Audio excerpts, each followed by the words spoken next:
Bien-aimés dans le Seigneur, nous, Michel Élie Djema, pasteur de l'Assemblée de délivrance et de révélation, nous parlons ce moment sur la tour de Babel ou la tour de la mort.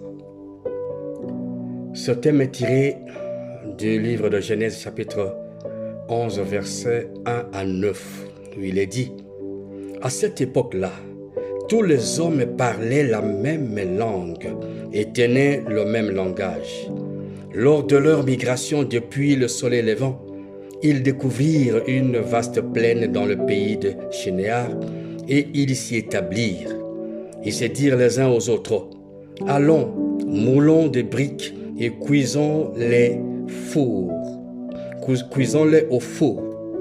Ainsi, ils employèrent les briques comme pierre et le bitume leur servit de mortier. Puis ils dirent: allons, construisons-nous une ville et une tour dont le sommet atteindra jusqu'au ciel. Alors notre nom deviendra célèbre et nous ne serons pas disséminés sur l'ensemble de la terre. L'Éternel descendit du ciel pour voir la ville et la tour que les hommes construisaient. Alors il dit: voici qu'ils forment un seul peuple, parlant tous la même langue. Et c'est là ce qu'ils ont entrepris de faire. Et maintenant, quels que soient les projets qu'ils concevront, rien ne les empêchera de les réaliser. Eh bien, descendons et brouillons leur langage pour qu'ils ne se comprennent plus entre eux. Et l'Éternel les dissémina loin de là sur toute la terre. Ils cessèrent donc la construction de la ville. C'est pourquoi on l'appela Babel, parce que là, l'Éternel avait confondu le langage des hommes de toute la terre, et c'est à partir de là qu'il les a dispersés sur toute la terre. Amen.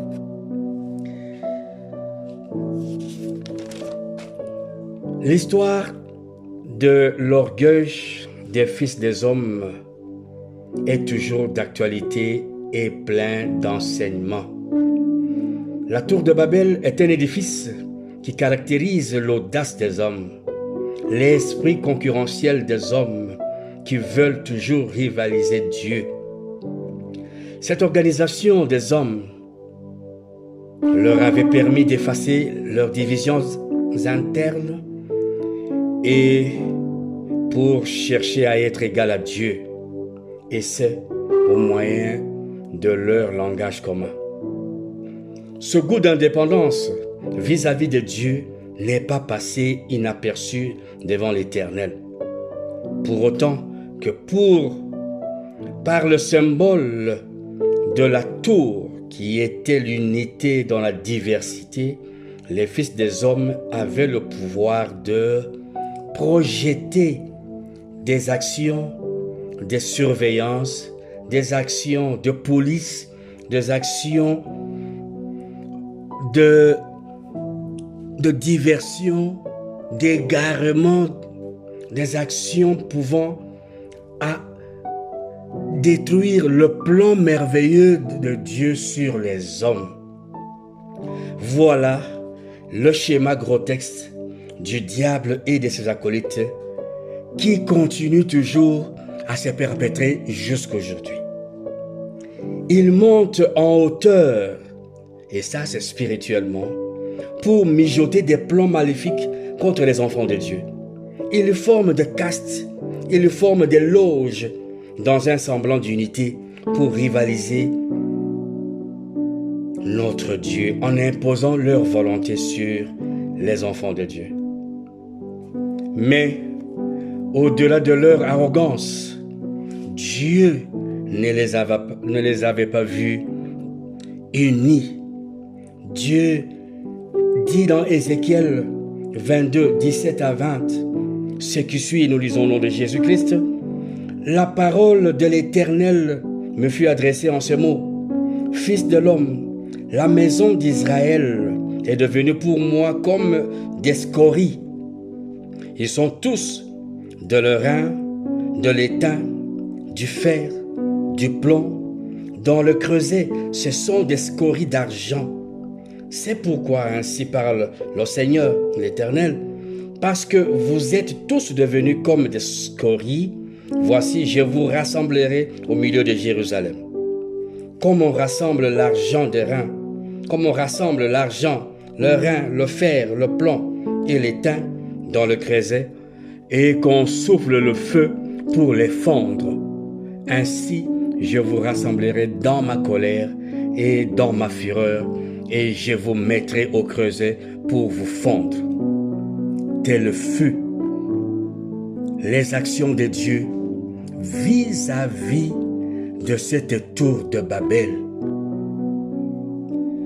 Nous avons tenté Dieu par notre orgueil, par notre volonté d'être égal à Dieu. Nous avons voulu par notre intelligence dominer, asservir les autres par la parcelle de pouvoir terrestre ou spirituel que nous possédons. Cependant, Dieu a vu l'infirmité. Dieu n'a pas considéré cette unité.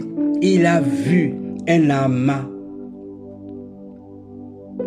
de scories composé de fer, d'étain, de plomb, etc.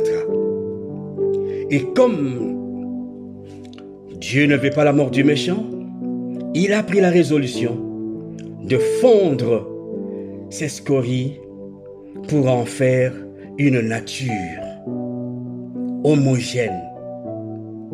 Et cette nature, Dieu l'a faite par Jésus-Christ de Nazareth.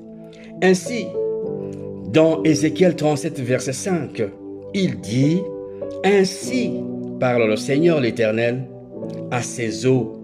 Voici, je vais faire entrer en vous un esprit et vous vivrez. » Nous étions hier, avant-hier, un amas de pierres sans vie, parce qu'étant loin de Dieu.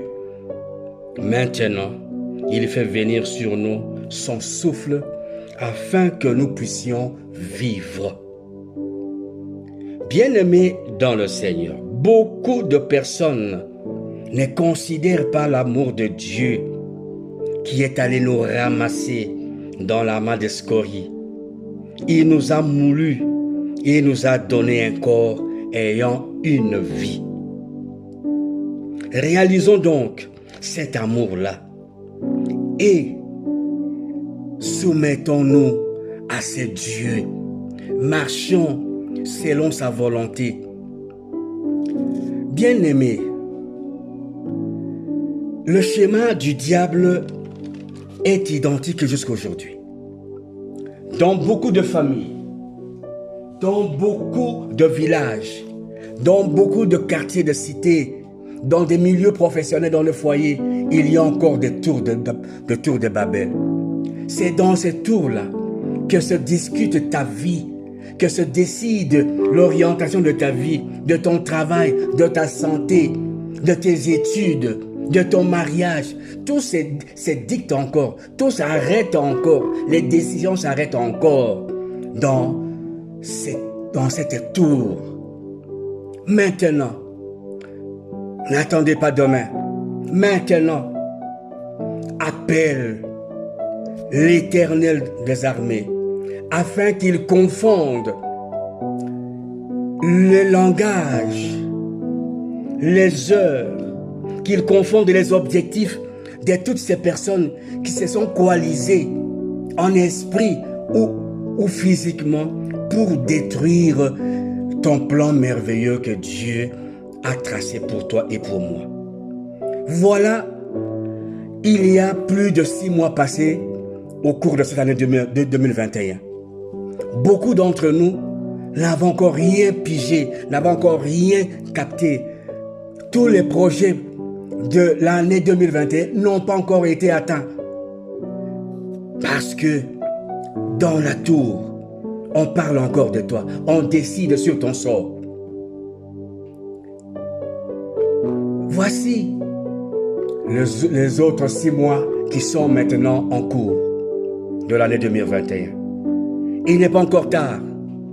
Saisis-toi, mets-toi debout pour appeler la confusion de Dieu dans cette tour-là, afin que tu sois libéré, que tu sois hors périmètre de la volonté des décideurs occultes et maléfiques. Ainsi, en ma qualité de mandataire de l'Éternel, j'ordonne que toute tour qui s'est levée contre ta vie soit détruite maintenant, et c'est là au nom de Jésus-Christ. Que toutes leurs décisions soient rendues nulles et de nul effet.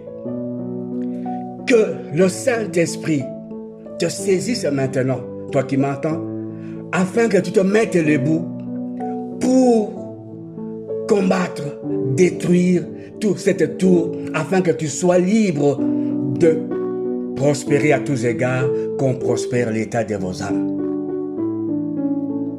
Je dis que toute personne qui voudra reconstruire cette tour pour te malmener, pour te détruire, pour arrêter ta vie, ta progression professionnelle, tes études, ta santé, que cela soit au prix de sa vie, et cela au nom de Jésus-Christ. Bien-aimés dans le Seigneur, il est temps de se mettre debout. Nous avons encore quelques mois au devant de nous pour l'année 2021. Soyons debout. Marchons contre la tour qui nous regarde, qui a longtemps décidé sur nos sorts, sur nos familles. Maintenant, c'est le temps de Jésus-Christ de se lever et de confondre vos ennemis qui sont aussi mes ennemis. Soyez richement bénis.